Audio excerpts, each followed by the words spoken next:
Donc l'objet principal de la réunion ce soir, c'est l'élection d'un nouvel adjoint. Et donc après le préambule, je passerai la parole à Francis, qui va nous expliquer l'objet de la réunion, le pourquoi, les raisons qui ont conduit à sa prise de décision. Auparavant, donc, il y a 4 absents et 4 pouvoirs. Donc, je vais vous dire les pouvoirs. Donc, M. Aubrun a donné pouvoir à Mme Piscino. Mme Piscino, pardon. Laure Picchettino a donné un pouvoir à Roger Patermo. Céline Perrin-Guichère a donné un pouvoir à Christian Chenalier. Et Mme Martin-Catherine a donné un pouvoir à Francis Paty. Voilà, donc les 4 absents, je vais noter, donc, en exercice 15. Alors, Régine s'est proposée pour être la secrétaire de séance de ce soir. Est-ce qu'on peut être plusieurs? Parce que j'ai peur de louper des trucs. Officiellement, normalement, il y a... Non, c'est... Officiellement, normalement, il n'y a qu'une seule. Non, c'est autorisé plusieurs. Non, voilà, ça ne me dérange pas qu'il y en ait plusieurs. Non, mais je dis ça parce que... Une secrétaire officielle va bien, mais ça ne me dérange pas qu'on recoupe les comptes rendus. Donc, absent 4 et présent. Tu veux que je lise à haute voix pendant que tu écris? Donc en exercice, on est 15. Absent, 4 absents. Présent, donc 11. Et votant, on sera 15 puisqu'il y a 4 pouvoirs. Voilà.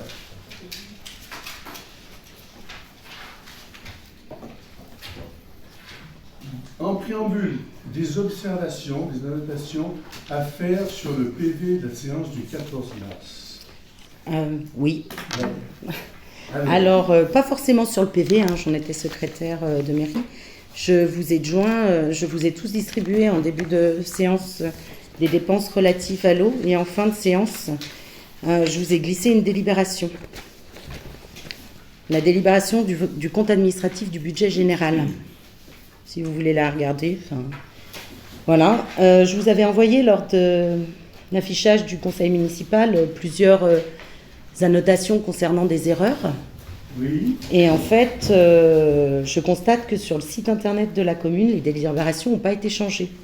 Sur le transfert eau et assainissement, la somme est toujours 1 034 000. D'accord. Donc, le zéro n'a pas été enlevé, il y a juste une césure qui a été rajoutée. Très bien. Voilà. Donc on peut en prendre note pour que ce soit changé le plus rapidement possible. Délibération du vote du budget général. Alors non, ça c'est l'eau et l'assainissement. Alors, Le transfert eau et assainissement. sur le montant des transferts. Oui, comme Madame Guéraud, vous l'avez souligné en conseil. C'est toujours marqué 1 034 000 euros. D'accord. Sur le PV qui est paru et sur le PV qui est affiché. Et qui a été envoyé Qui est affiché dans l'ensemble avec corrigé. sur le site internet. À voir, à rectifier. Sur le site internet, sur les délibérations téléchargeables. Pareil pour le compte de l'eau. Il y a toujours résultat de clôture 2021. Et deuxièmement, la délibération sur le compte administratif de l'eau, qui est téléchargeable sur le site. C'est toujours donc le résultat 2021 et 2022 a changé. Sur la délibération de la MPO, c'est marqué 14 votants mais 15 voix exprimées. Sur le site. Médiation préalable obligatoire. Sur la délibération. Sur le site internet, hein, après peut-être les avez-vous changés. Délibération sur site, c'est marqué 14 votants mais 15 voix exprimées. D'accord. Et enfin, sur cette dernière délibération du vote du compte administratif, là que je vous ai joint, la date d'affichage est au 15 septembre 2023. Date d'affichage sur l'affichage.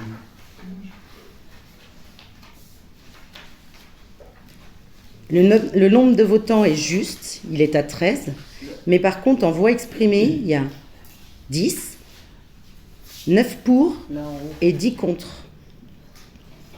Alors, c'est toujours sur la même délibération de... Non, celle-là, c'est sur le vote du budget général que je vous ai glissé à la fin.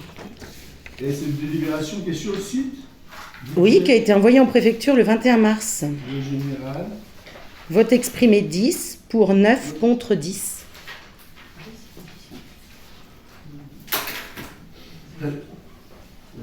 Qualifié, tu notes à rectifier la délibération.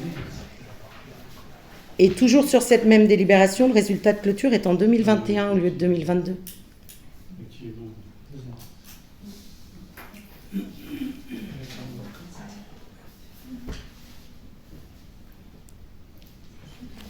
Très bien. Ok, c'est noté. Notre observation, c'est que cette fois-ci, en tant que conseiller, on n'a pas eu le compte rendu, le projet de compte rendu avant l'affichage. Voilà, parce qu'il a été fait, donc par Mme Lachise, nous on l'a revu, et donc on l'a publié après l'avoir revu. Dans les autres conseils, c'est l'inverse, il est fait par un membre du conseil, il est revu par vous et retouché nous. Là, il a été fait là et revu par nous. Voilà, pour le compte rendu. Est-ce qu'il y a d'autres observations pour Oui, mais compte rendu? du coup, on n'a pas pu avoir vos modifications. Moi, je ne savais pas que vous partiriez sur... On n'a pas pu annoter les erreurs, sinon on les aurait signalées tout de suite. D'accord, en avant. Voilà, c'est un projet provisoire, il y a eu un aller-retour, et le PV définitif, il sera amendé de vos observations. Donc le c'est qu'un PV affiché provisoire. est affiché à tout le public avec des erreurs qui sont quand même grossières. Voilà, c'est qu'un PV provisoire, comme il a été déjà délibéré à plusieurs fois, c'est qu'un PV provisoire, PV définitif est approuvé aujourd'hui. À chaque réunion de conseil, c'est la dernière délibération qu'on avait prise sur la communication de délibération. Il s'agit de vous dire que le provisoire, le PV définitif est approuvé ce soir avec les observations, en compte des observations qui nous sont faites. Voilà. Pas d'autres observations. Donc on adopte le PV en tenant compte des observations qui nous ont été faites. Adopté en tenant compte des observations. Il faudra corriger le dédome.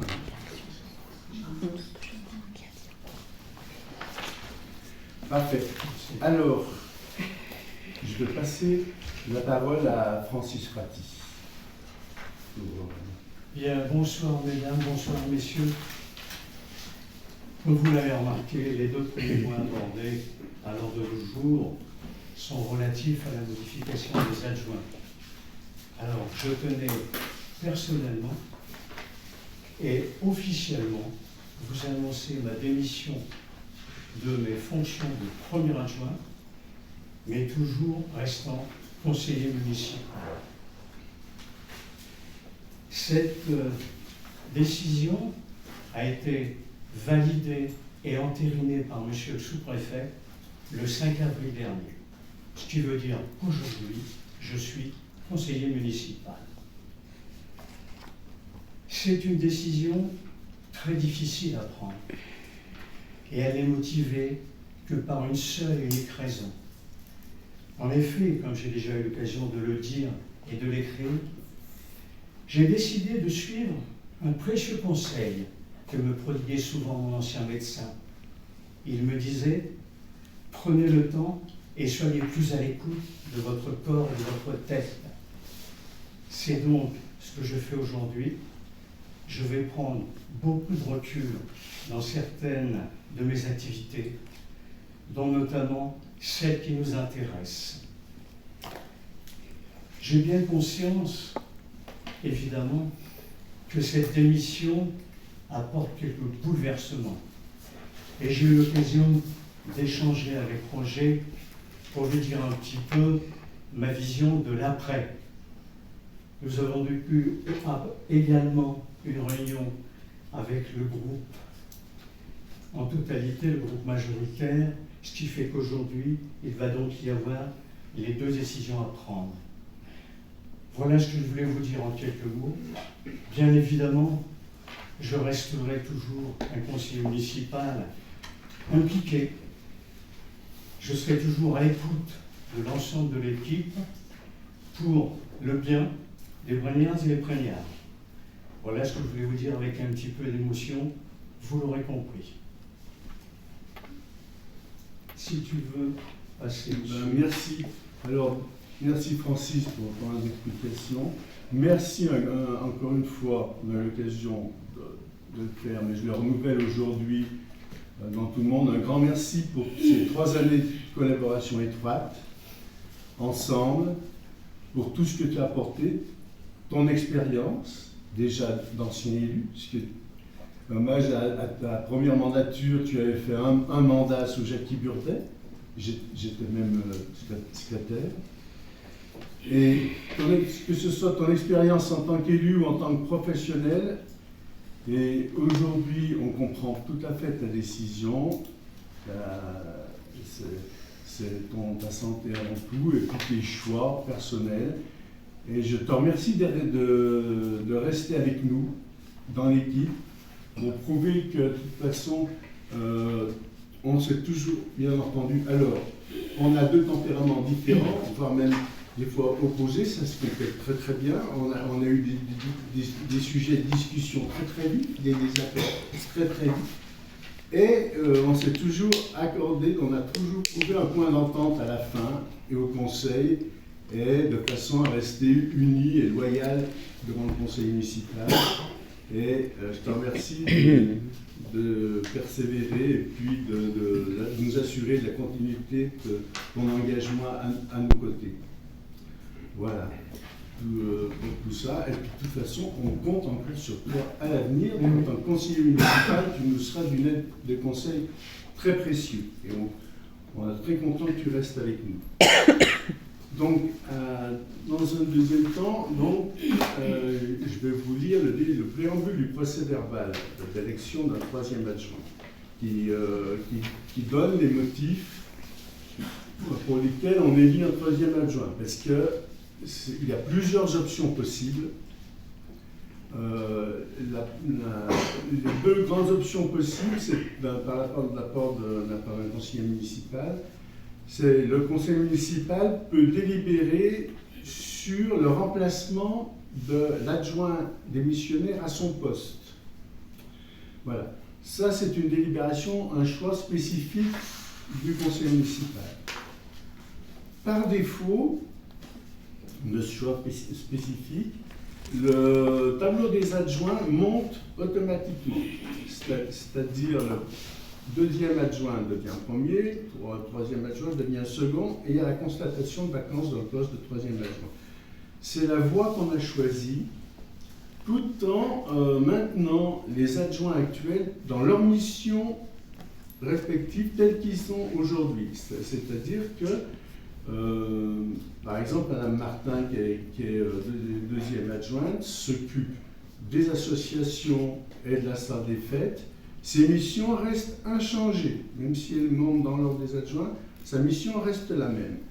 Et Christian, qui s'occupe du suivi des travaux, du suivi des agents techniques municipaux, sa mission reste inchangée pour le moment en tant qu'adjoint. Par ailleurs, sur l'intercommunalité, on verra certainement au prochain conseil, on attend Francis a fait passer l'information de sa démission au conseil intercommunautaire, et après on suivra, puisque la sous-préfecture nous a indiqué que c'est le conseil communautaire qui décidera pour la communauté de communes si l'avenir du représentant de Brin à la communauté de communes, qui on devra choisir et sous quelle modalité. Donc certainement au prochain conseil, on pourra vous informer des modalités demandées par la présidence de l'intercommunalité et désigner un autre représentant, un deuxième représentant de Reims à la communauté de communes. Alors, la première délibération qui nous a été demandée par la sous-préfecture, obligatoirement, c'est que normalement, ce n'est pas une obligation, mais la sous-préfecture nous a indiqué que c'est une forte recommandation, des observations, c'est-à-dire est-ce que vous maintenez ou non les 3 adjoints. Alors on a dit oui, on souhaite maintenir les 3 adjoints. Bon, alors pour ce, on recommande de faire une délibération spécifique pour le maintien des 3 adjoints avant de procéder au vote du 3e.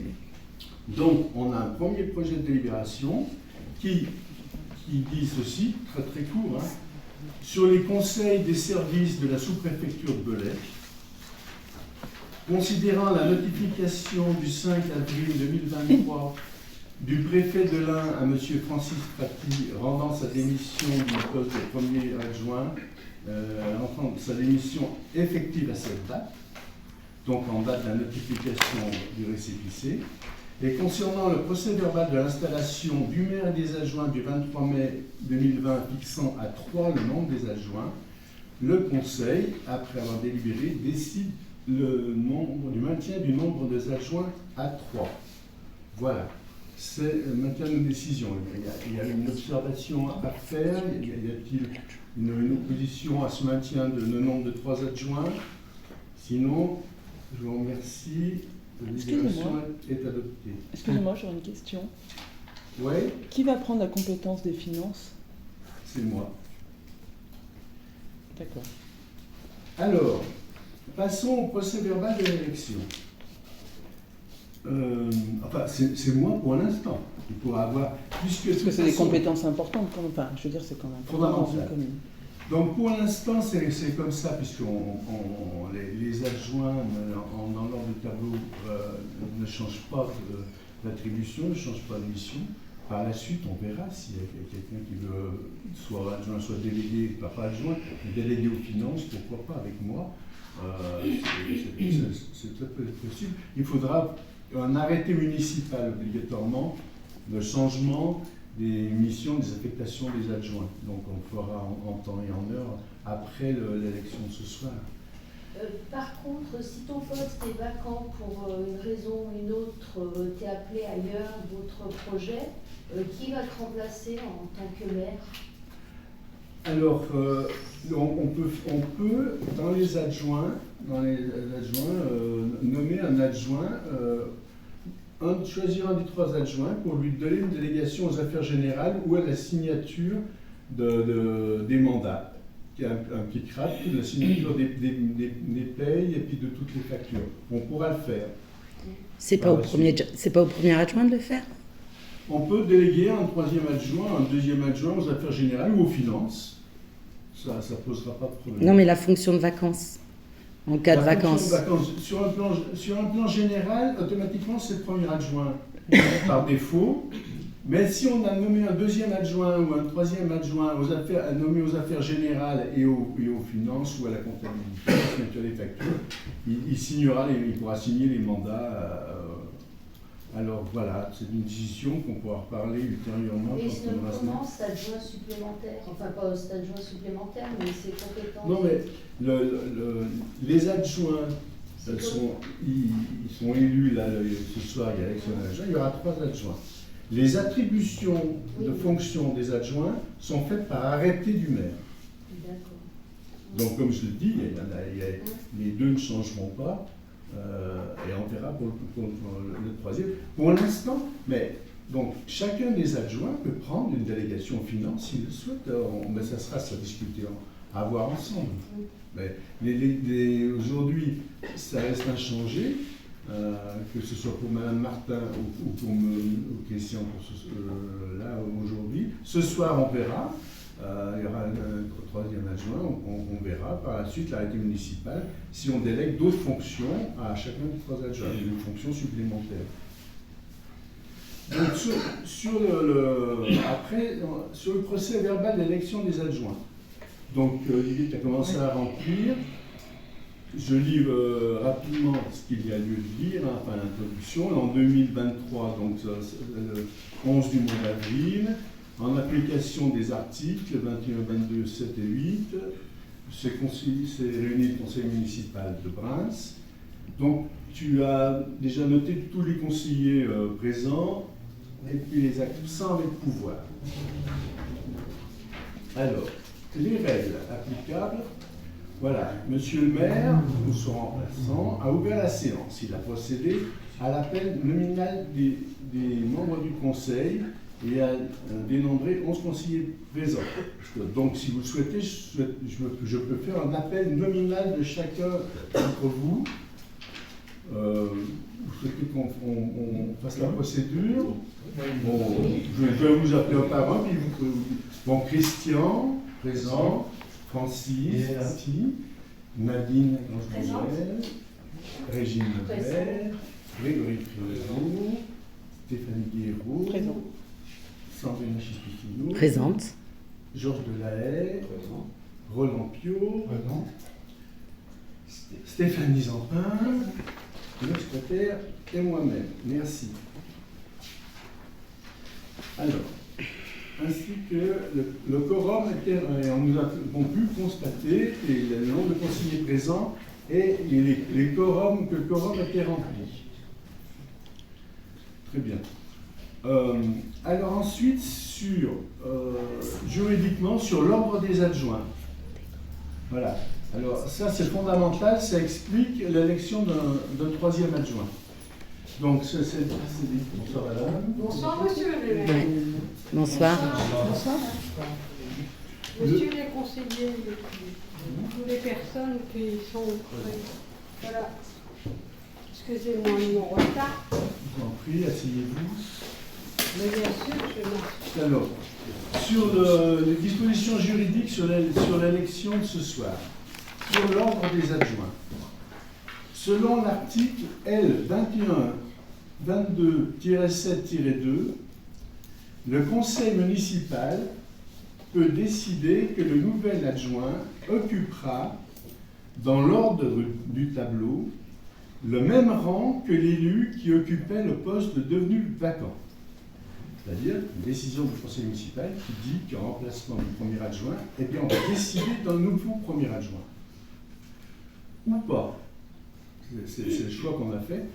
Faute d'une telle délibération, le nouvel adjoint et les nouveaux adjoints prendront position en fin de tableau, chacun des adjoints passant au rang supérieur. Voilà. Je passe que arrêté jurisprudence le 3 juin 2005, élection municipale de Saint-Laurent-sur-Marne. Donc, dans l'hypothèse où le conseil municipal ne décide pas que le nouvel adjoint occupera le même rang que l'élu sortant, l'ordre du tableau ne peut être modifié. Dans ce cas, chacun des adjoints d'un rang inférieur à celui de l'adjoint qui a cessé ses fonctions se trouve promu d'un rang au tableau des adjoints. Voilà. Donc, ce qui veut dire que par défaut, l'ordre des adjoints monte automatiquement. Nous avons donc la deuxième adjointe qui devient premier adjoint, deuxième adjoint et Christian devient deuxième adjoint. Donc nous constatons la vacance du troisième adjoint, un poste vacant à pourvoir par élection que nous allons faire ce soir. Et dans le respect de la liste des adjoints, de la parité et de l'alternance, puisque aujourd'hui nous constatons une première adjointe, un deuxième adjoint, nous allons élire une troisième adjointe féminine pour le respect de l'alternance. Donc, la parité et l'alternance, homme-femme. Il a ensuite invité, parce que la parité, on est impair, donc voilà. Il a ensuite invité le conseil municipal à l'élection d'un adjoint et a rappelé que lorsque l'élection d'un adjoint se déroule au scrutin uninominal, celui-ci est élu au scrutin secret et à la majorité absolue parmi les membres du conseil. Si après 2 tours de scrutin, aucun candidat n'a obtenu la majorité absolue, il est procédé à un 3e tour de scrutin et l'élection a lieu à la majorité relative. En cas d'égalité de suffrage, le plus âgé est déclaré élu. Voilà. Madame Régine Lebel a été désignée en qualité de secrétaire par le conseil municipal. Voilà. Le conseil municipal a désigné au moins deux assesseurs. Bon, ben, je propose que le doyen de l'Assemblée, Roland Piot, qui soit un premier assesseur, et puis Francis ou Christian, vous voulez Francis, deuxième assesseur? Je vous remercie de nous rappeler qu'on est déjà d'un âge avancé. Bon, comme ça. Vous avez commandé reçu? Alors, pour ce faire, je vais vous distribuer des bulletins de vote. Tiens, Olivier, tu veux faire passer des enveloppes? Des bulletins, t'en donne au moins 2 par personne. Et moi, je vais vous faire passer des enveloppes. Je sais pas. Passer des enveloppes. Une enveloppe ou quoi? Merci.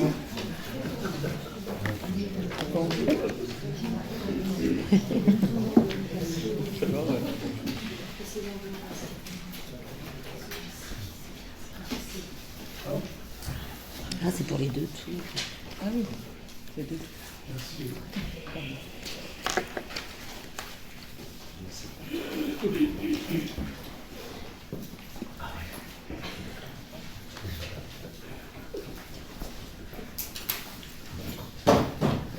On a voté.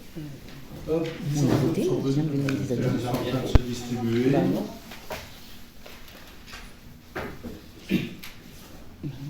On a voté le maintien gens du ont nombre des des- adjoints. Ont des Le pouvoirs. maintien. Vous avez pris 2 enveloppes. Ah, mais non, Voilà, effectivement. on n'a pas voté.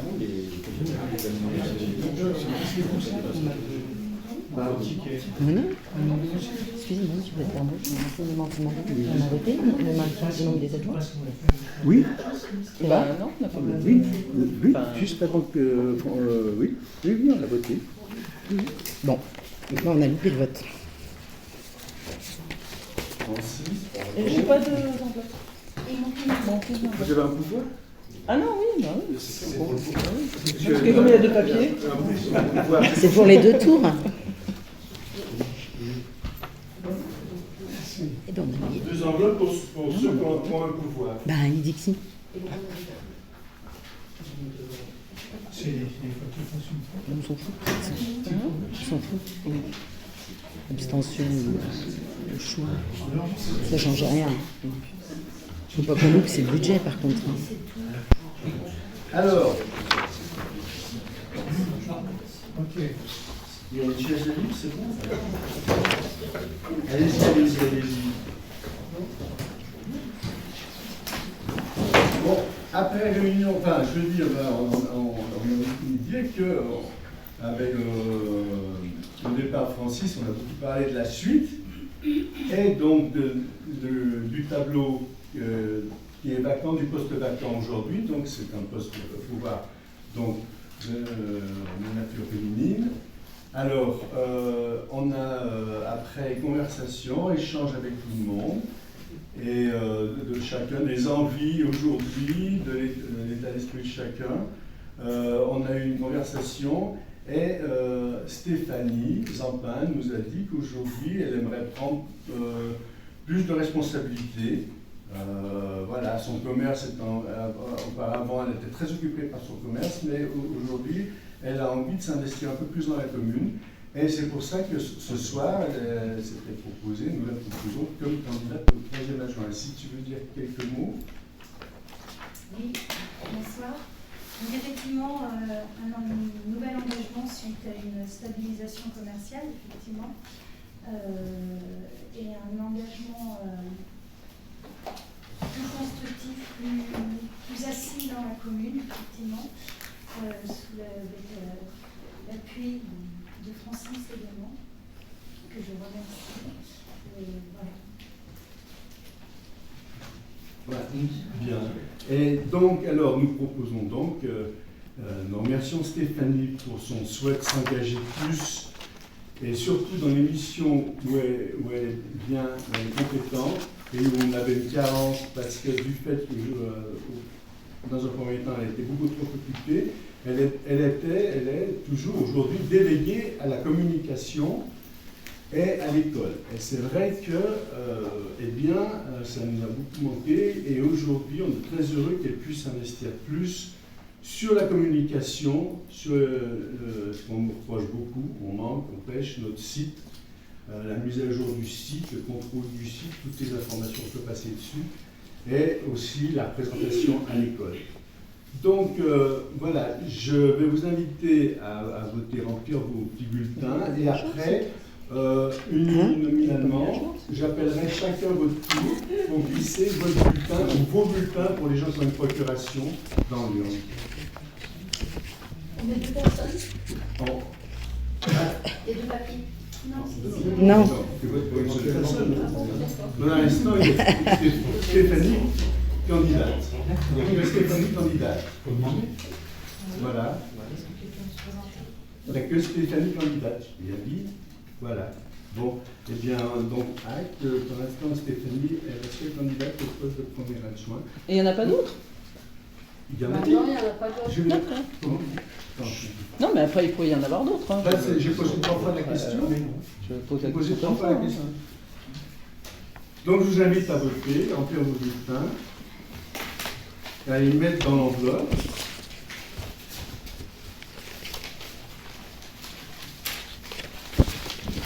Et 2 bulletins pour les gens qui ont un pouvoir.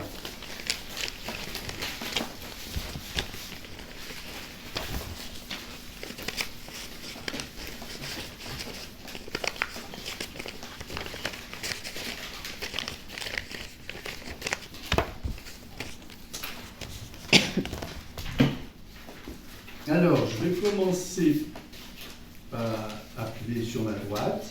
Donc, tiens, eh bien, Roland, si tu es premier assesseur, s'il te plaît, tiens, j'ai une chaise, je te laisse la chaise là. Pour rester debout. Hein. Bon, ben, tu veux. Et donc, moi, je vais m'écarter un peu là. Donc, j'appelle Christian. Attends, je vote le premier. Ah ben, vas-y. Voilà. Christian. Dernier.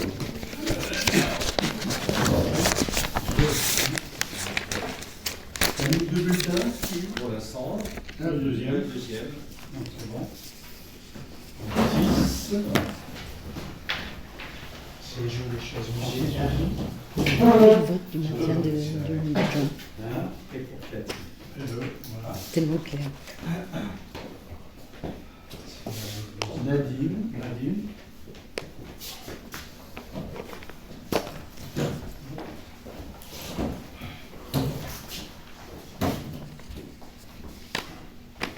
Régine.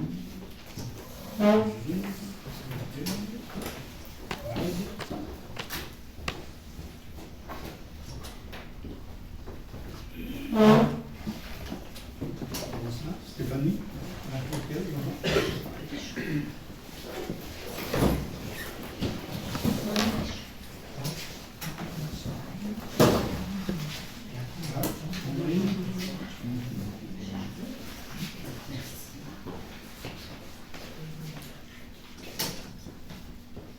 Deux. Ouais. Georges.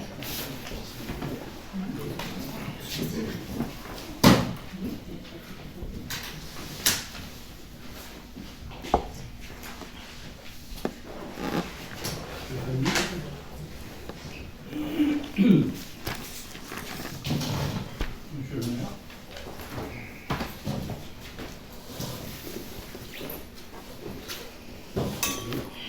Merci. Parfait. Eh bien, on va donc ouvrir l'urne et puis procéder au dépouillement.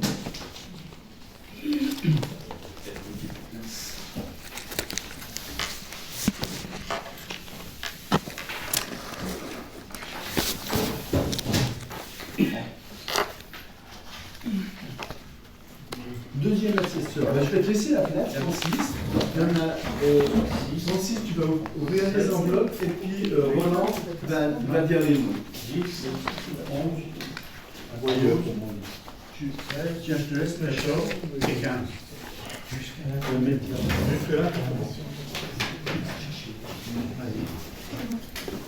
Donc, c'est toi qui ouais, je peux pas. Et tu as vu un repas. Nul. Blanc. Et toi? Oh. Régine Noël.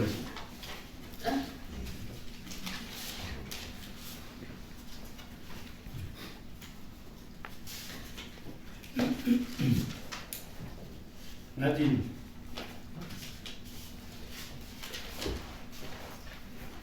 Nadine.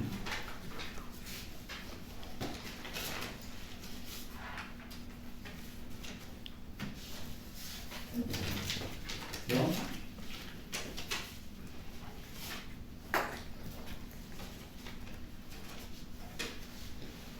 Lagrange. Toi, qui c'est Lagrange? C'est moi. Ah, c'est toi. Ah oui. J'ai oublié.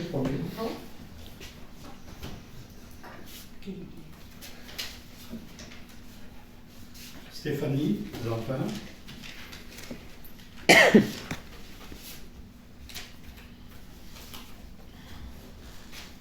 Stéphanie Zampin. Stéphanie Zampin.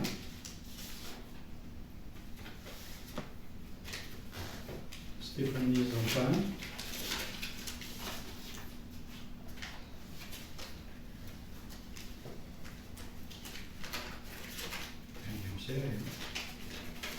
Stéphanie Zampin.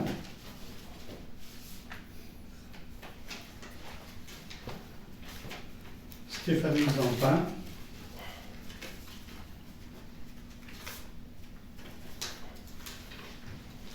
Zampin Stéphanie.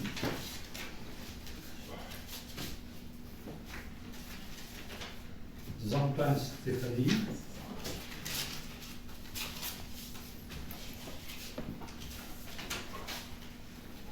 Nadine. Donc, on a 2 bulletins. T'as 2 blancs? 2 blancs. Alors, 2 blancs. 2 blancs. Régine Noël. 1 voix. 1 voix. Nadine, 4 voix. 3, 4. Affirmatif. Et Zampin Stéphanie. 1, 2, 3, 4, 5, 6, 7, 8. D'accord. Donc, Stéphanie Zampin a été élue à l'unanimité et installée en tant que troisième. Pas Non, la la majorité. La majorité, oui. À majorité, excusez-moi, et installée en tant que troisième adjoint. Merci. Bravo Stéphanie. Je te laisse te prendre sur ma place. Je te remets les...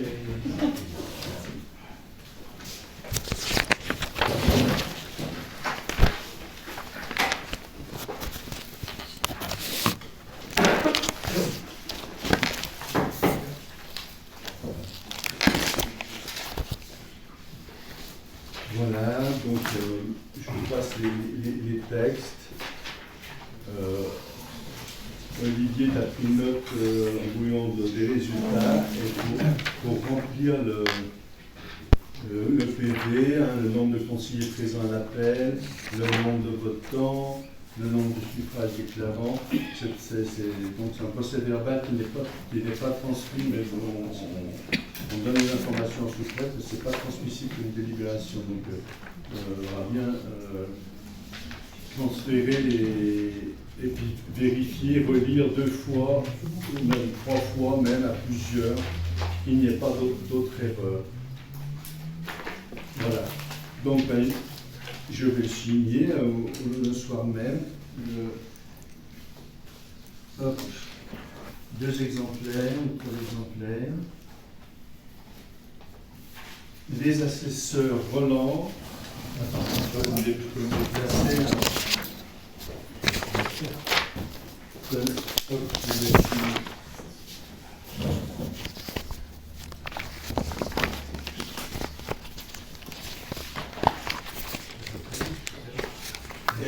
Régine. Régine. Attends, on va en finir. Je te répète. On va signer 2 exemplaires là, puis celui d'Olivier. Pardon.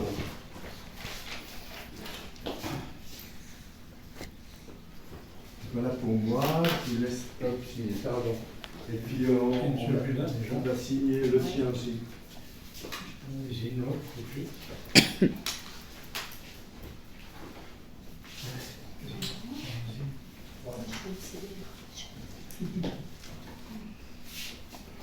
Allez-y.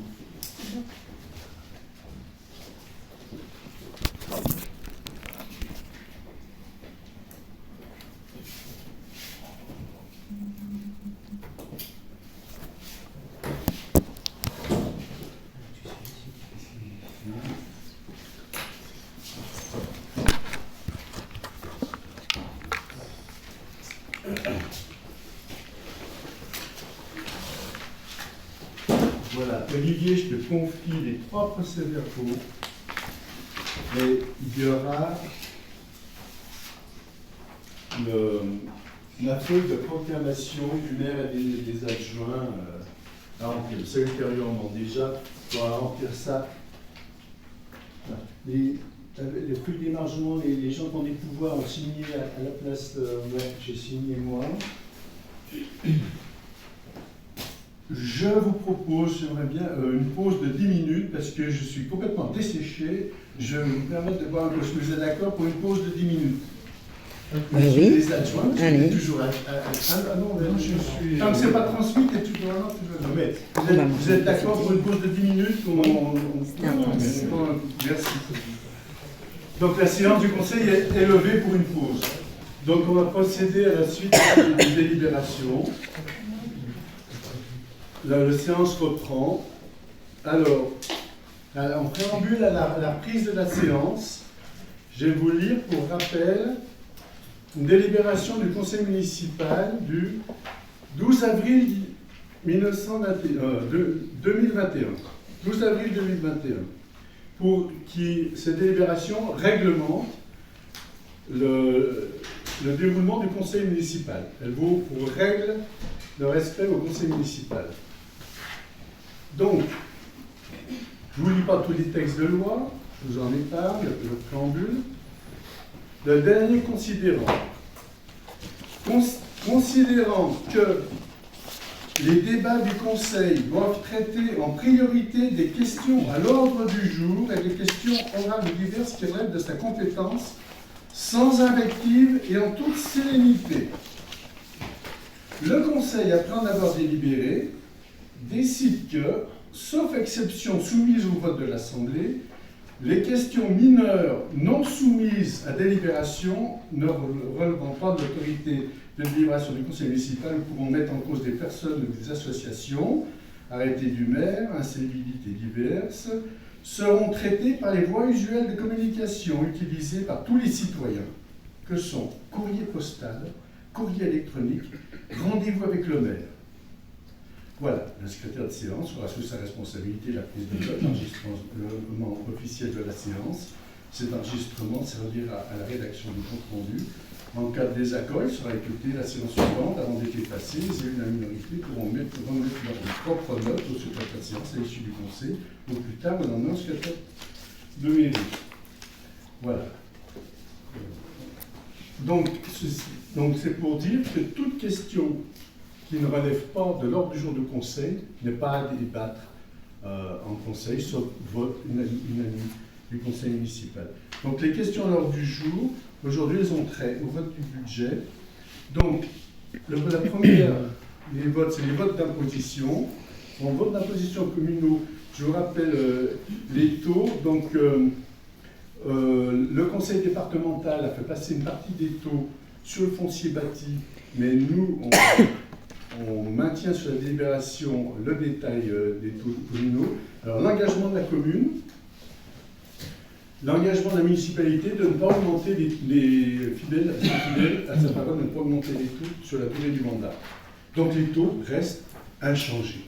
Maintien des taux, Donc sur le foncier bâti, le taux historique global de la commune, c'est 12,44, inchangé.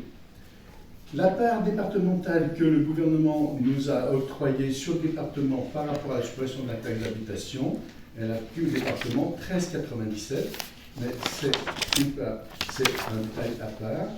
Le foncier non bâti 47,29 et le taxe d'habitation 11,19.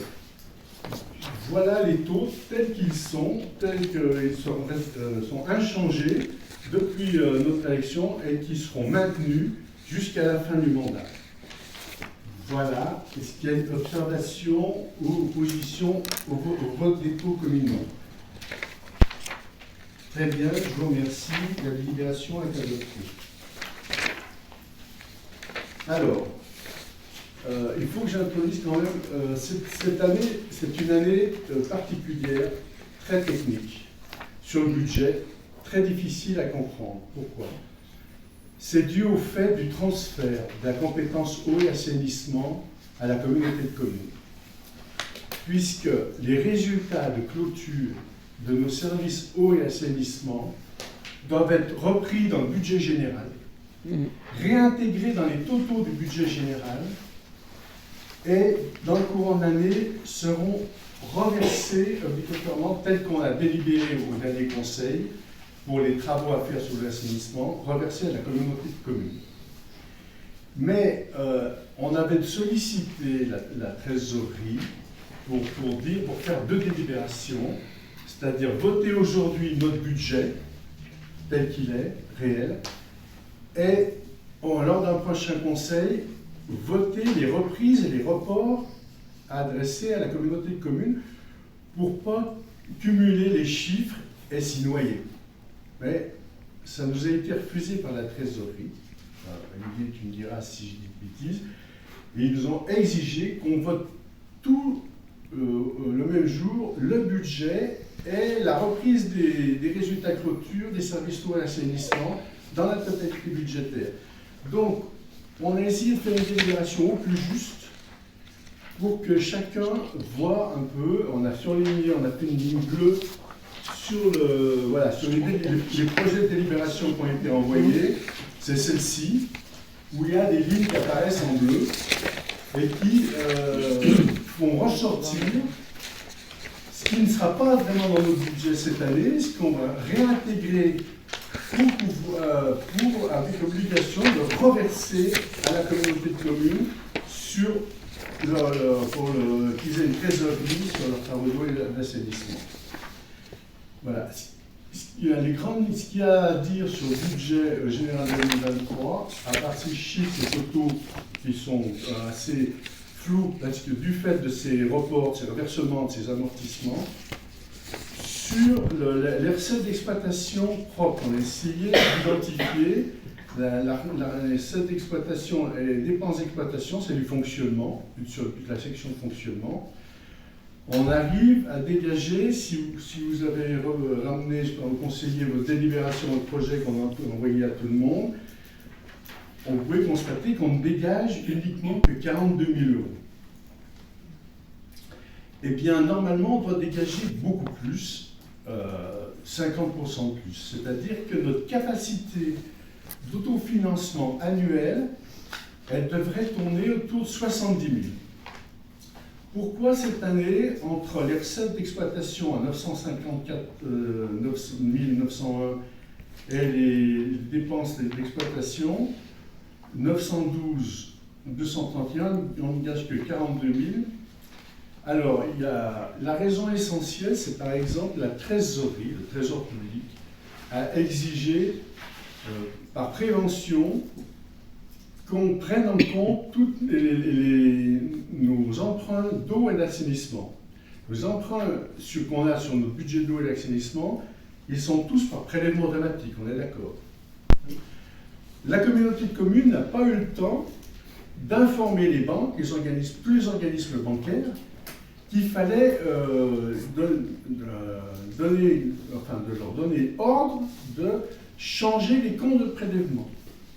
C'est-à-dire que leur service n'est pas prêt, peu importe, ils n'ont pas eu le temps de le faire. La trésorerie nous a indiqué La communauté de communes n'a pas eu le temps d'indiquer aux organismes, tous les organismes bancaires de toutes les communes qu'il fallait arrêter les prélèvements sur les communes et les mettre sur le compte de la CCBS.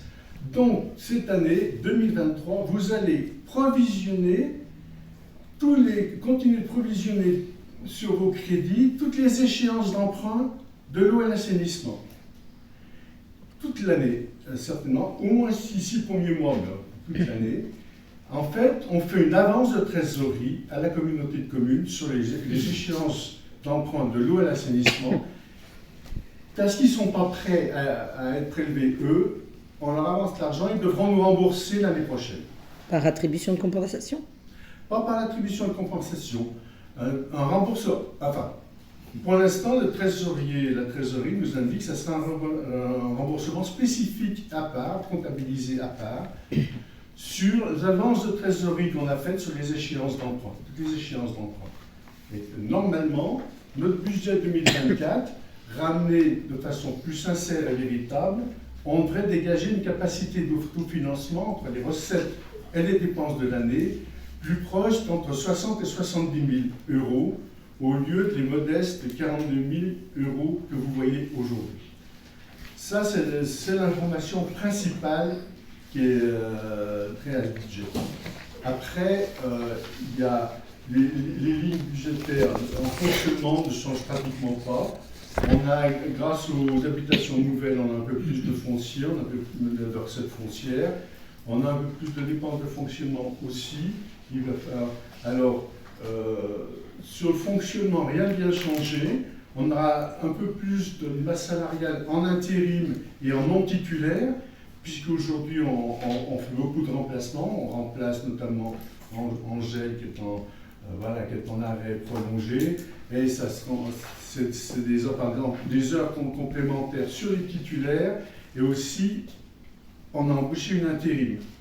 Donc, sur la masse salariale, en gros, on est équivalent. Mais sur les postes fixes et titulaires, on est équivalent. Sur les postes contractuels et intérim, on a une explosion un peu de la masse salariale cette année en dépenses de fonctionnement aussi. On récupérera par l'intermédiaire notre assurance. Donc à la fin de l'année, on devra avoir des compensations. Donc sur le compte administratif de cette année, qu'on fera l'année prochaine, on verra que les dépenses de non-titulaires pour les remplacements ont explosé, mais en compensation, on aura eu des remboursements d'assurance du personnel. Sur le budget investissement, on en a déjà beaucoup parlé à toutes les réunions. On va faire ce qui est programmé cette année. On avait programmé les remplacements de la pompe à chaleur de la maternelle, le remplacement de la chaudière à fioul ici. Difficulté d'avoir des devis, j'ai demandé des devis, 4 ou 5 devis à plusieurs établissements. Je relance sans arrêt, depuis 3 mois, j'arrive pas à avoir des devis. On a programmé le changement de la rénovation, la réfection du porche de la chapelle, qu'on va faire cette année. Et la grosse provision, investissement qu'on fait cette année, mais pour l'année future, c'est le problème du toit de la salle polyvalente. Bon, on s'est aperçu, dans un premier temps, il y a déjà, quand on est arrivé, quand on a pris nos fonctions, on s'est aperçu que tous les débords de toit, l'avant-toit de la salle polyvalente étaient en état de pourrissement avancé. Alors, c'est dû à plusieurs raisons. Le matériau utilisé pour la couverture du toit, la faiblesse de la pente du toit et les chenaux intégrés. Et ce qui fait que tous les avant-toits on s'est aperçu déjà il y a 1 an et demi que tous les avant-toits étaient pourris et qu'il fallait tout changer. Après, j'ai commencé à consulter des entreprises. Ça fait 1 an et demi, j'attends toujours des devis. La première consultée il y a 1 an, j'ai consulté 5 entreprises. Et malgré les relances, je n'arrive pas à avoir de devis, c'est compliqué. Alors, dans un premier temps, ils nous ont dit que, bien sûr, c'était pour remplacer les chenaux, tous les avant-toits qui étaient complètement en état de pourrissement avancé.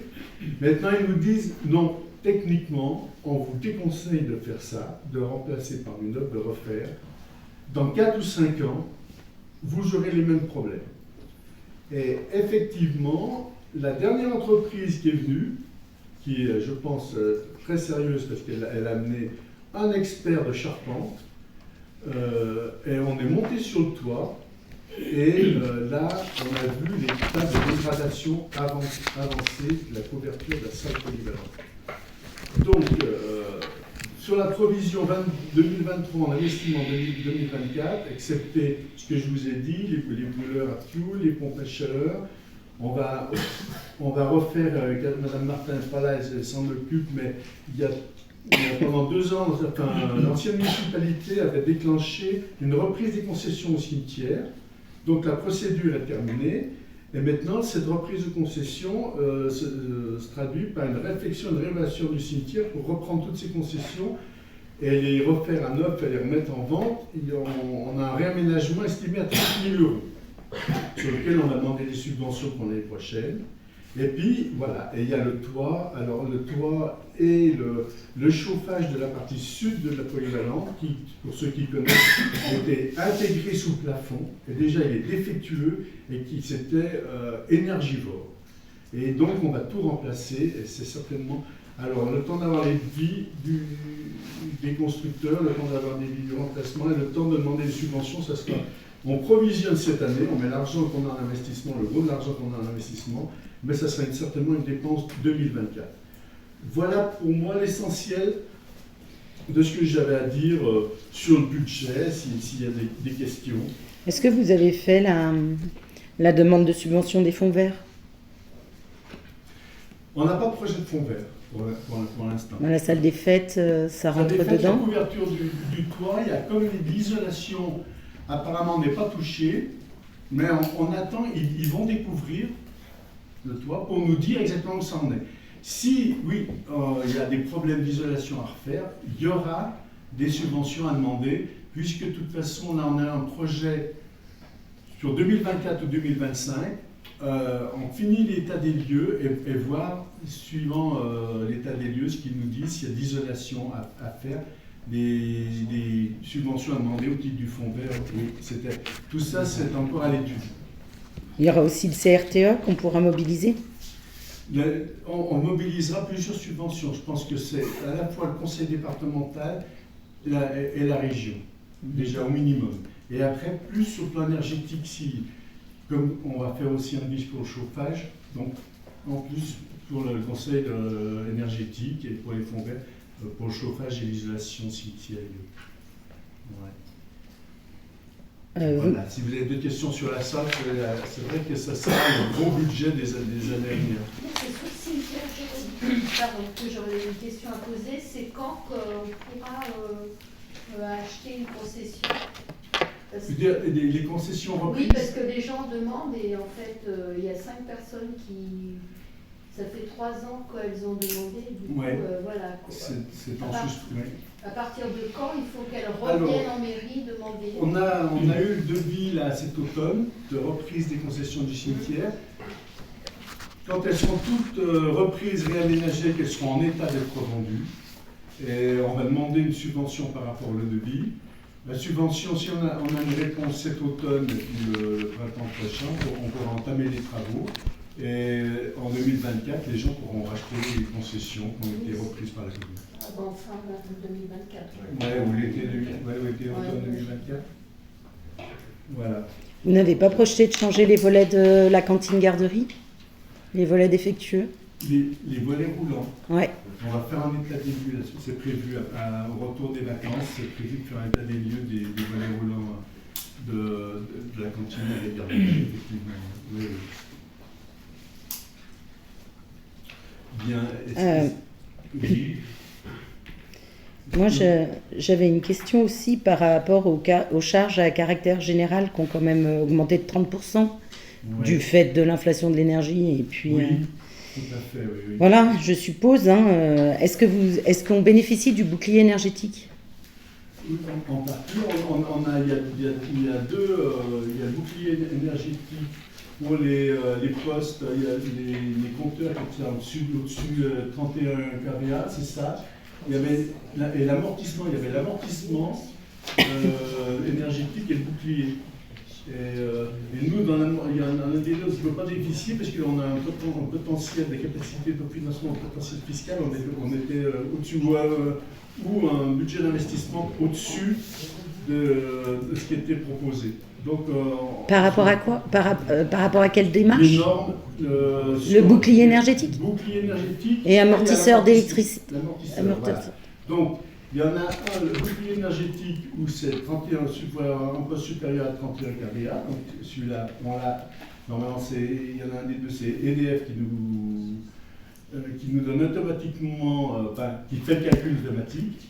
Et puis le reste, on avait un seuil d'amortissement ou un potentiel fiscal qui rentrait pas dans les règles. Voilà. À revérifier, si je ne dis pas de bêtises, Olivier, sur les informations qu'on a reçues sur les mails Info. Voilà. Donc ça, Olivier, tu notes, on va revérifier ces informations-là. Voilà. Non, mais oui, c'est un fait que on a provisionné sur les dépenses d'électricité et de chauffage. Déjà sur les factures de fioul, on a une chaudière à fioul, c'est pour ça qu'on vise de la changer. Moi, ce que je ne comprends pas dans le budget, après, c'est quand vous faites des propositions, quand on regarde la colonne propositions nouvelles sur ce document, là. Je ne comprends pas pourquoi vous provisionnez par exemple des chiffres à virgule, 221 901,25. Les centimes, ça vient des reports exacts des résultats de clôture, puisque les résultats de clôture définitifs des années précédentes sont au centime près, et quand on reprend exactement les résultats de clôture, on est obligé de remettre des centimes et d'équilibrer avec les centimes. Oui, mais enfin... Moi, je vous dis ce que j'en pense. Un budget, il doit, à un moment donné, pour être sincère et puis pour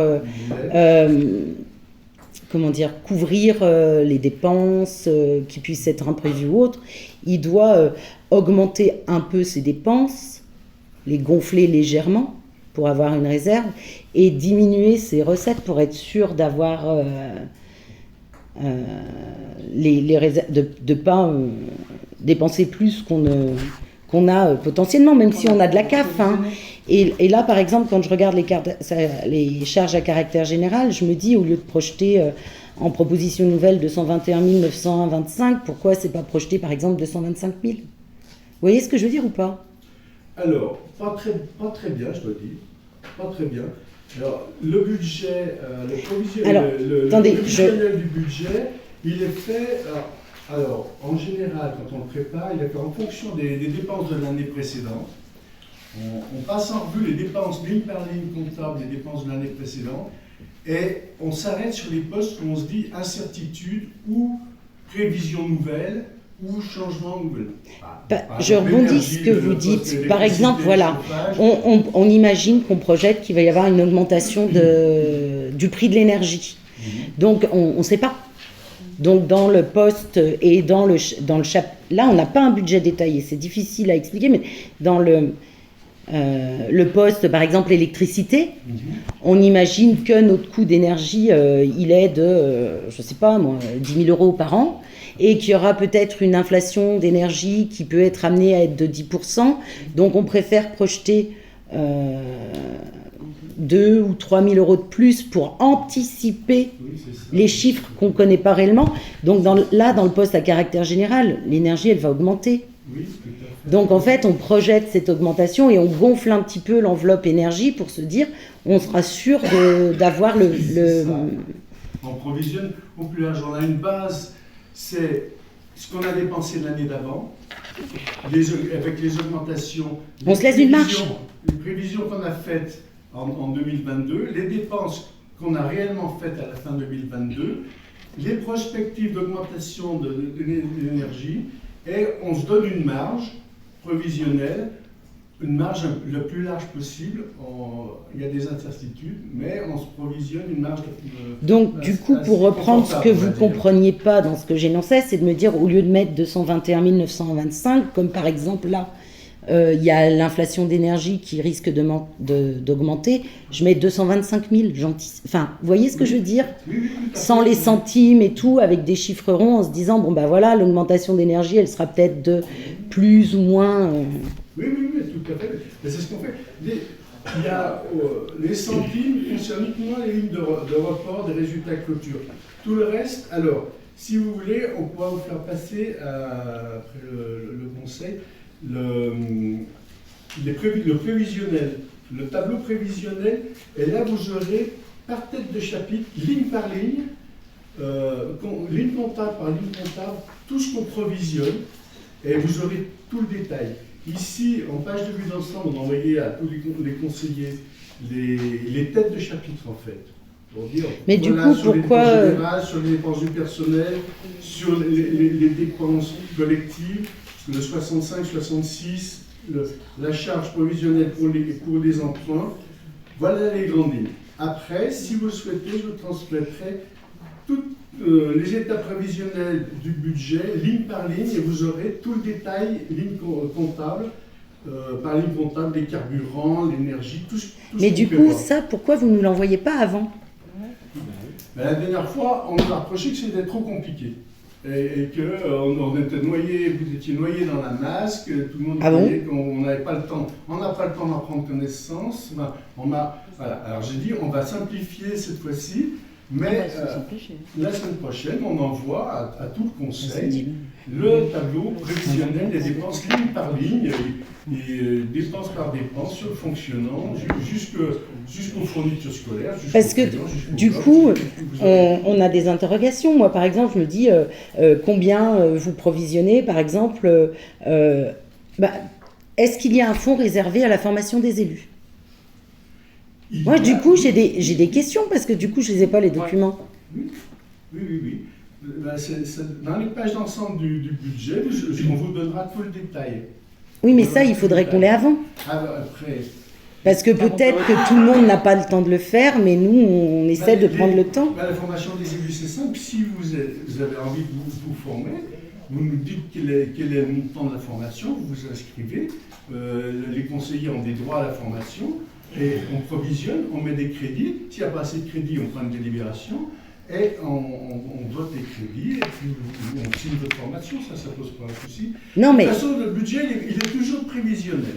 C'est le compte administratif qui est réel. Donc on fait au mieux, on regarde les dépenses l'année dernière et on fait au mieux pour anticiper les dépenses de l'année. Et après, on ajuste au fur et à mesure de l'année. Et s'il y a des besoins au fur et à mesure de l'année, elles seront ajustées par des décisions modificatives budgétaires. Parce que comme les dépenses imprévues, vous passez de 2 000 à 8 000. Alors, c'est pas des montants, on est d'accord, mais c'est x4. C'est pour garder, voilà, vous voyez ce que je veux dire sur le fonctionnement. Parce qu'on s'est aperçu qu'on dégage très peu sur le fonctionnement et que si ces dépenses imprévues, on ne les met pas et on les bascule en investissement, où là, on a beaucoup d'excédents, on a un gros capital, on a des grosses capacités d'investissement. Ces dépenses de fonctionnement, elles sont prélevées sur le budget de fonctionnement, on ne les retrouvera jamais, on ne pourra jamais les basculer. Donc on a mis exagérément 8 000 € d'imprévus pour dire de basculer beaucoup moins en section d'investissement où il y a beaucoup d'argent, et pour retrouver une capacité de dégagement d'autofinancement beaucoup plus large sur le fonctionnement dans les résultats l'année prochaine. Oui, mais il est trop succinct ce budget, il est trop succinct. C'est vrai que là, ça fait il est trop succinct. C'est vrai que ça fait une page, un budget d'une commune. Alors, on transmettra à toutes les guides d'ensemble, les provisions budgétaires, ligne par ligne, comptable, par ligne comptable, voilà, des dépenses au détail de chaque ligne comptable. Tout ce qui a été provisionné sera transmis à tous les conseillers. Oui, mais il faut que ce soit transmis avant. Avant le vote du budget, avant le vote. Oui, non, on ne peut pas se faire comme ça en claquant des doigts. On le transmettra dès demain. Voilà, oui, mais la prochaine fois, il faudrait que ce soit transmis avant. Oui. Moi, je voudrais avoir quelques renseignements concernant les mesures que la commune engage suite aux défectuosités des équipements de l'école. On a des chaises qui sont dessoudées, on a le banc extérieur qui est qui est abîmée. Les vis sont apparentes, les gamins jouent autour. Plus, ouais, non, elles ont été apparentes quelques jours.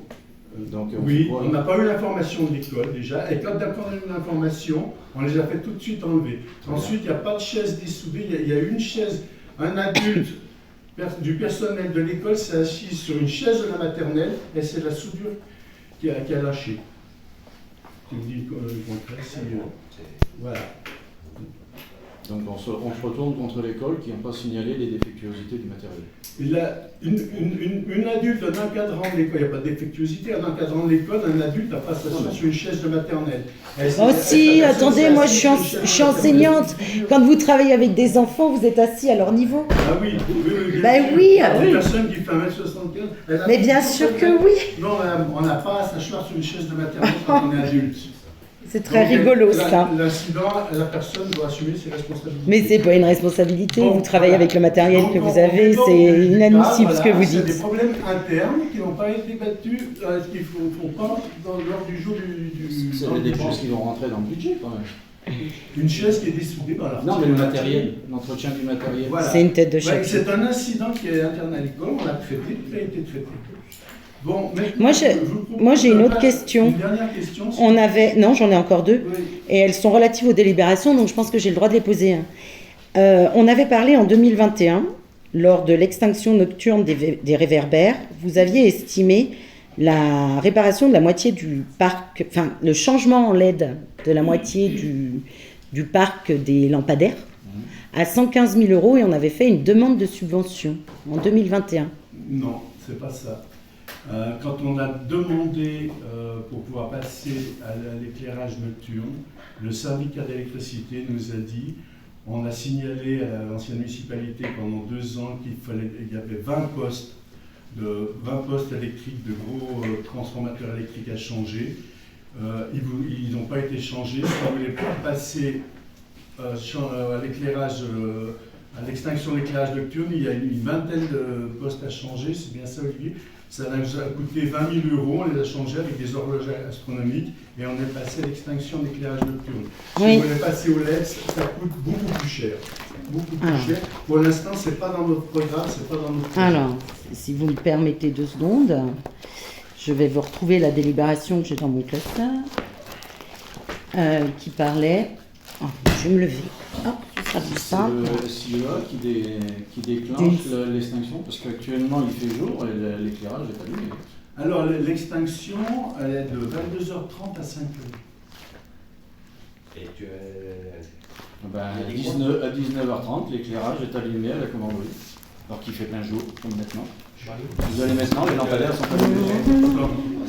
C'est la programmation, c'est la programmation. Parce que quand on voit le coût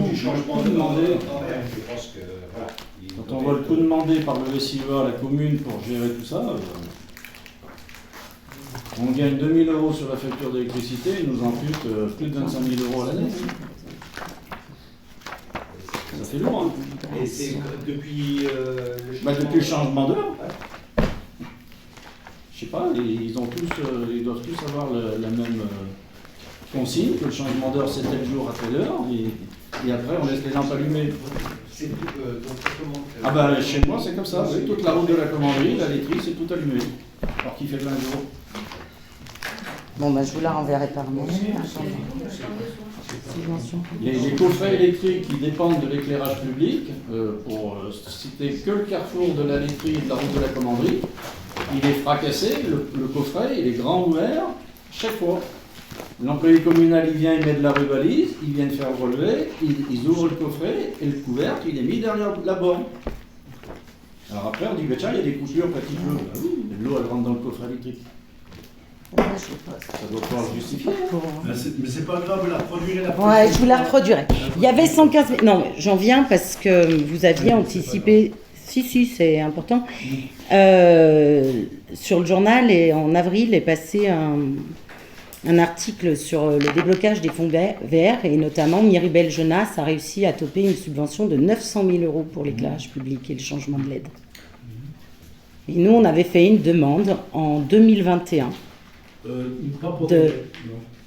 Pas pour des LED. Pour produire la délibération, pas pour des LED.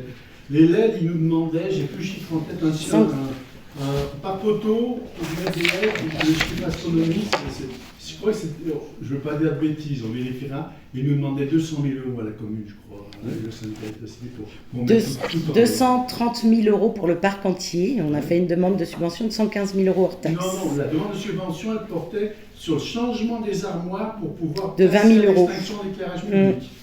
Voilà, vous reproduirez la libération. Oui, je vous la reproduirai.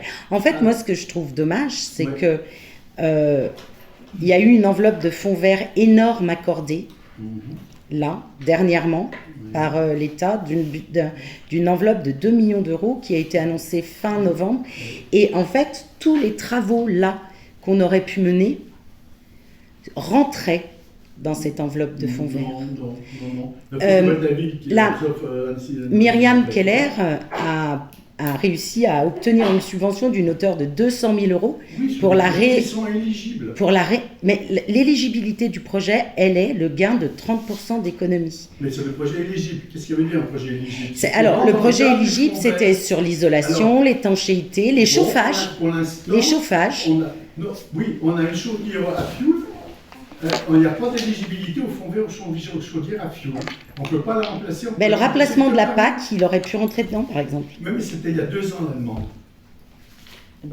On aurait pu la renouveler. On ne l'a pas fait. La réponse, on l'a eue, on est subventionné. Maintenant, on a 2 ans pour faire les travaux. Aujourd'hui, on peut redemander pour la pompe à chaleur une rallonge de subvention au titre du fonds vert. Voilà ce qu'il est possible de faire. Ça, oui, ça, on va le faire, il est prévu de le faire. Mais le problème, c'est qu'il va falloir demander une suspension des travaux.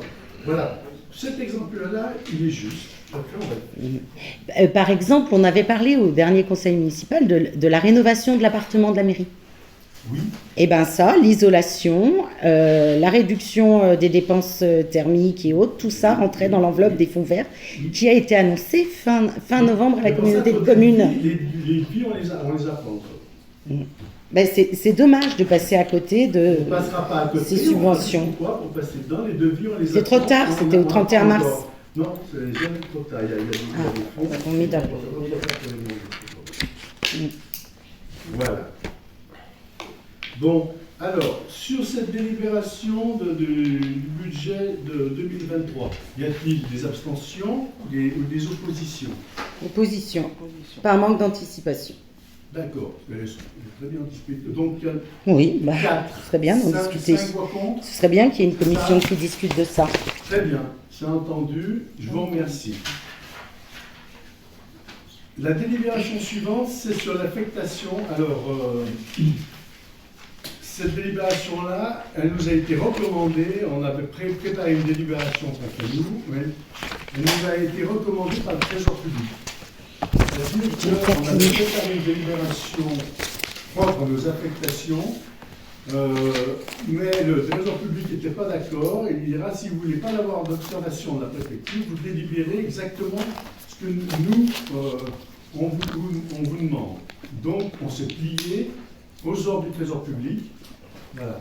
Donc, la délibération, le texte, je vous en lis une partie du Trésor public, dit que, considérant que le seul résultat de la section de fonctionnement doit faire l'objet de la délibération d'affectation du résultat et doit en priorité couvrir le besoin de financement, voilà, c'est le projet qu'on a envoyé, c'est celui-là. C'est celui-là qui était en couleur, on l'avait envoyé en couleur, j'espère. Donc, priorité, couverture du besoin de financement et de la section d'investissement. Considérant que les budgets eau et assainissement sont clôturés au 31/12 suite au transfert de compétences, leurs résultats seront intégrés dans le budget général, mais étant repoussés en totalité à la CCBS. Donc, ça répète ce que je vous ai dit tout à l'heure. Ici, il s'agit d'affecter des résultats qui étaient déficitaires du budget général. Donc de confirmation, et là il faut une délibération spécifique pour affecter ces reports de budget, ces résultats déficitaires. Donc l'excédent de fonctionnement global cumulé le 31/12/2022 décide une affectation obligatoire à la couverture du besoin de photofinancement c'était un déficit de la section de financement 2022 de 161 887. Et donc, si on enlève ce déficit à le résultat de clôture positive de fonctionnement en 2022, on aura un rapport positif de la section de fonctionnement de 487 272,70. Et en dépenses hors recettes, donc, on a couvert le déficit en mettant la ligne budgétaire et comptable du 001, on remet nos 161 887,51 pour couvrir le déficit d'investissement de clôture de l'année 2022. Voilà cette délibération d'affectation telle qu'elle a été exigée par la trésorerie. Il s'agit d'affecter les sommes pour couvrir le déficit et les excédents. Voilà, pas de questions, pas d'observation. Moi j'ai une observation, c'est que j'ai retrouvé la délibération sur le changement des LED. Je vais vous la montrer. D'accord. Pardon. Investissement en lampe LED sur la moitié du parc luminaire. D'accord. On va passer à la suivante. On la verra après. Vous me la rendrez?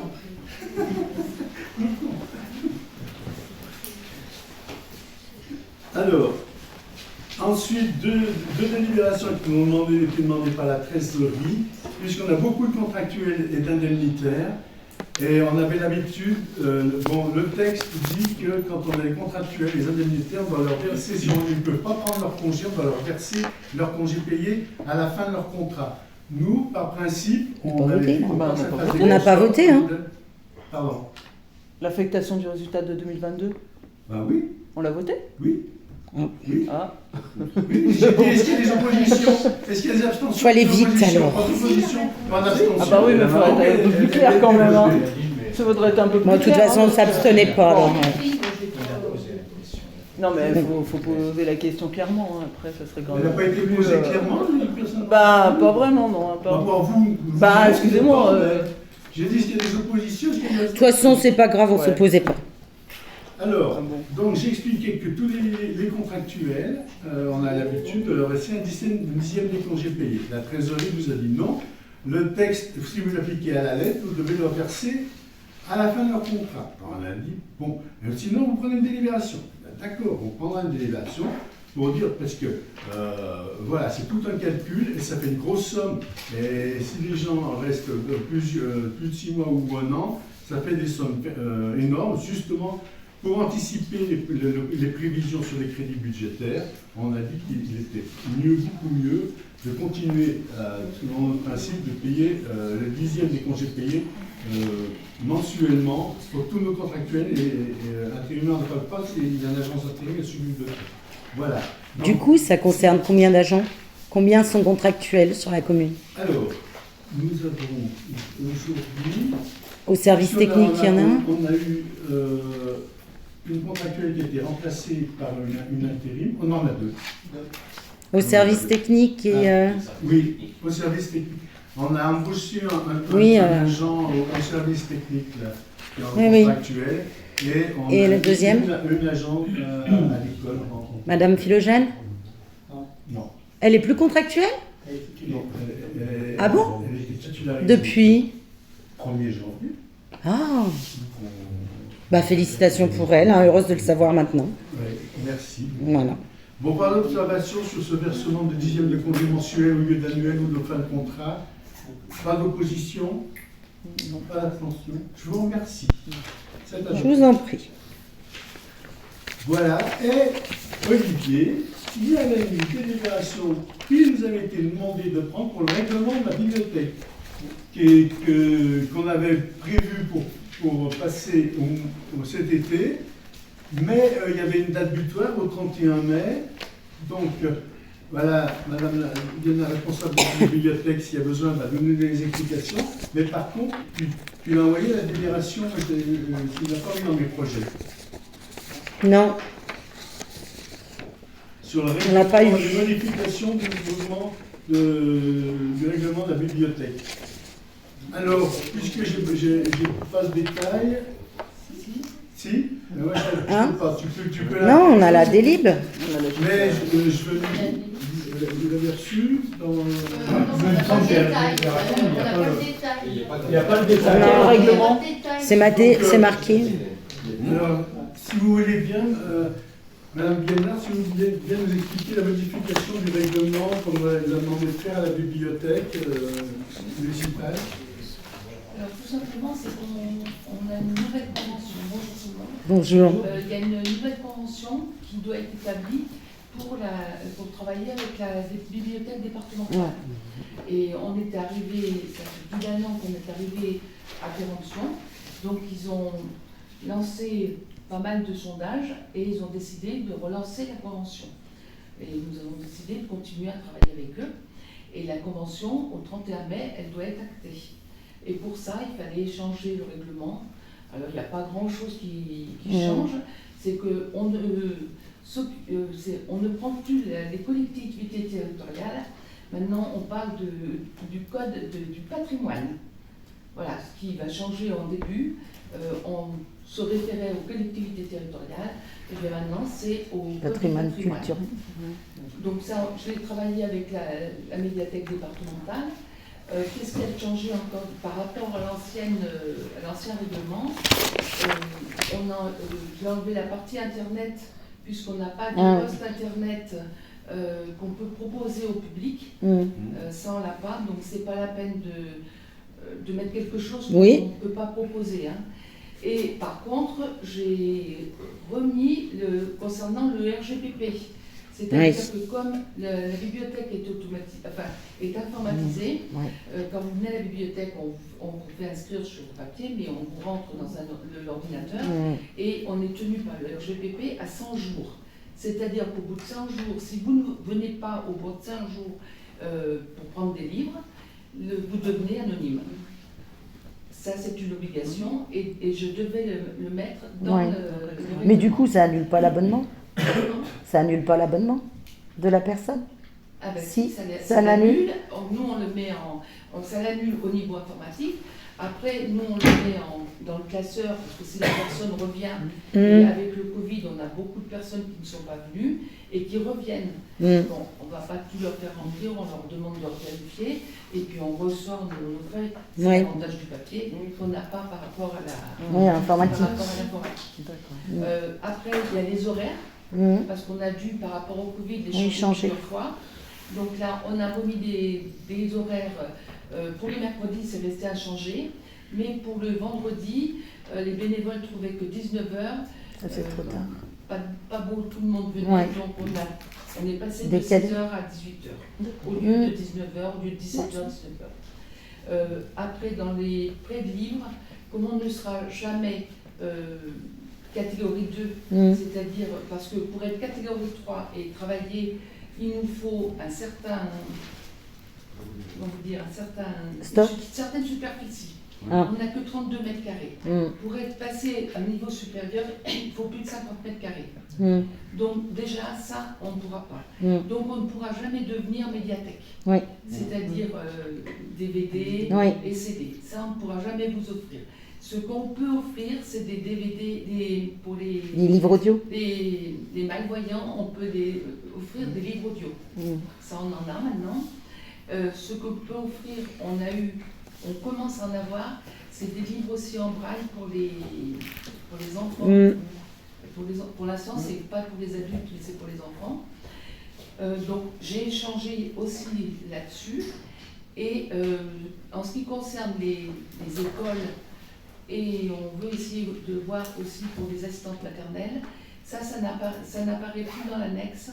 Parce que c'est de l'aléatoire, donc il faudrait tous les ans, à la mois de septembre, avoir un conseil municipal pour que vous donniez votre accord pour les jours concernant ces personnes. Enfin, des plages horaires réservées. Donc on a ces personnes-là, mais voilà, pour les plages horaires. Mais on ne le met pas dans le règlement. Ça, c'est voilà, ce qui a changé en gros, et c'est pour la convention. Après, si vous avez des questions... Et vous êtes content de la fréquentation? Comment? La fréquentation, vous êtes content? La fréquentation, ça va bien. C'est bien? Oui. C'est bien. On est content. Et puis après, bon, pour la convention, hein, pour la bibliothèque de 2003, il y a, la commune doit fournir un montant par personne, par habitant. Pour l'achat de livres Pour l'achat de livres. On achète les livres 2 fois par an. Ouais. C'est-à-dire qu'on casse la somme, puisqu'on a en gros 200 personnes, ça nous fait 600 € parce que c'est 50 centimes. En sachant qu'une bibliothèque de 3, c'est, je ne devrais pas le dire, c'est 20 centimes. Hein. Ah ouais. Donc, oui, on nous offre 50 plus centimes, mais plus que prévu. Ouais. Et du coup, on achète 2 fois par an. Oui, pour la rentrée. Au mois de mars, avril, il y a souvent quelques prix, quelques nouveautés. Et puis après, on attend les prix Goncourt. Octobre, Goncourt et tout ça. Ce qui permet de pouvoir conjointement. Après, on achète aussi par rapport aux demandes si on ne peut pas obtenir au niveau des médiathèques, sauf ce qui est manga, bande dessinée. Ça change très vite. Parce que ça, c'est. Et puis, il y a certains romans où on peut avoir 7 ou 8 tomes, ça nous grève notre budget. Ouais. On va essayer cette année d'acheter quelques livres pour les dyslexiques, pour les enfants dyslexiques. Ah, c'est bien ça. Parce qu'on commence à en avoir, mais très peu à la médiathèque. Et on s'est dit que ça serait peut-être bien que nous aussi, on prenne pour les enfants des livres un peu particuliers. Parce que du coup, la fréquentation, c'est plus des adultes? Non. Pas forcément. Non, pas forcément. Pas forcément. Au niveau de la bibliothèque, on fait aussi, ça s'appelle plus livre de naissance, hein, il y a des activités. Ça s'appelle le livre de l'année. Ouais. Donc on fait une animation par rapport à ça. On va commencer à faire quelques animations et puis qu'on vous fera connaître par le site de la mairie et par Facebook. On a eu des déboires, mais on a reculé. Et puis, je crois qu'il y a Instagram de Mi aussi. Donc, on va l'alimenter régulièrement et avec beaucoup de choses. Voilà, en gros, les changements au niveau du règlement. Il n'y a pas grand-chose qui a changé. Oui. Mais du coup, on joue sur des mots parce que c'est plus collectivité territoriale. On s'appuie sur le code du patrimoine et plus le code de collectivité territoriale. Et le plus important, c'est le RGPD. Ouais. C'est très important. Mais du coup, cette convention, elle est à signer toutes les années? Ou on la signe pour 2 ans, 3 ans? 3 ans. C'était 3 ans à votre époque. Ouais. Maintenant, c'est 5 ans. C'est 5 ans? C'est 5 ans. Dans les conditions, il faut aussi 2 personnes formées. Ce qui veut dire pour l'instant, il n'y en a qu'une. Et il faut qu'on trouve une deuxième personne formée. Donc, on aura une deuxième personne formée. À quoi? C'est une obligation. À quoi? Eh bien, à l'encadrement. On a une formation la gestion des bibliothécaire. On n'est pas bibliothécaire, mais on a toute cette formation, catalogage, des herbages, tout ce qui va bien, et puis et les activités autres que le livre. Tourner vers le livre. Voilà. Merci pour votre intervention, Madame Diana. C'était très intéressant. Si vous avez d'autres questions, je peux vous répondre. Je suis là pour ça, je suis là pour ça d'ailleurs. Merci beaucoup. Vous acceptez encore le don de livres? Alors on accepte toujours les dons de livres, sauf les livres de poche. Maintenant les livres de poche, si vous avez besoin, vous voulez vous en débarrasser. Oui, non, il y a la boîte à livres. Parce que la boîte à livres, ce sont quand même des bénévoles qui la gèrent beaucoup. Ouais. Alors, ah bah oui. On met des fois des choses que ça sent bien, vous voyez ce que je veux dire. Hein, c'est difficile quand on a de s'en séparer. Ouais, mais c'est une formation. On va faire une bonne action et pas toujours. On accepte toujours les dons. Après, il faut que ce soit assez récent parce que si vous me donnez des livres de... Oui, non, mais je sais, j'ai fait la formation bibliothèque. Du siècle dernier, je vous dirais non, c'est plus possible. Donc à ce moment-là, moi j'en ai un, vous amenez. Ou les boîtes à livres, parce qu'il y en a d'autres ailleurs, et on peut servir. Voilà. Et à savoir que nous sommes 9 bénévoles. C'est bien. Vous en avez un là. Bien. Bon, merci bien. Donc, il n'y a pas d'autres questions, d'autres observations sur cette délibération? Parfait, je vous remercie, elle est adoptée. Bien, ben, je vous remercie tous, merci l'assistance et le conseil, l'ordre du jour du conseil est levé, le conseil est levé officiellement. Merci. Oui, mais en dehors, non, mais tout le monde entend. Est-ce que tu as des nouvelles pour les coupeurs de courant? Alors, Est-ce que Enedis a... on a reçu un email cet après-midi et on en a attendu. Ça a été mis sur le site. Oui, mais... En fait, il y a eu 17 heures. deux lignes qui sont tombées. Alors là, je vous parle sur les deux dernières. Oui, les deux dernières. Non, il y a en cause deux lignes qui sont tombées. Des points d'accroche photo Enedis qui ont été fragilisés et qui ont lâché. Voilà. Donc c'est des choses qui sont allocées par Enedis. Alors, j'ai vu, moi, sur Internet, qu'ils renouaient une petite... On a eu un message, Roland. Ouais. Alors, est-ce que c'est vrai? Oui, oui. Moi, j'ai eu un message sur mon portable. Ouais. Après, pas d'informations sur le PLU? Non? Vous n'êtes pas intéressé par le PLU?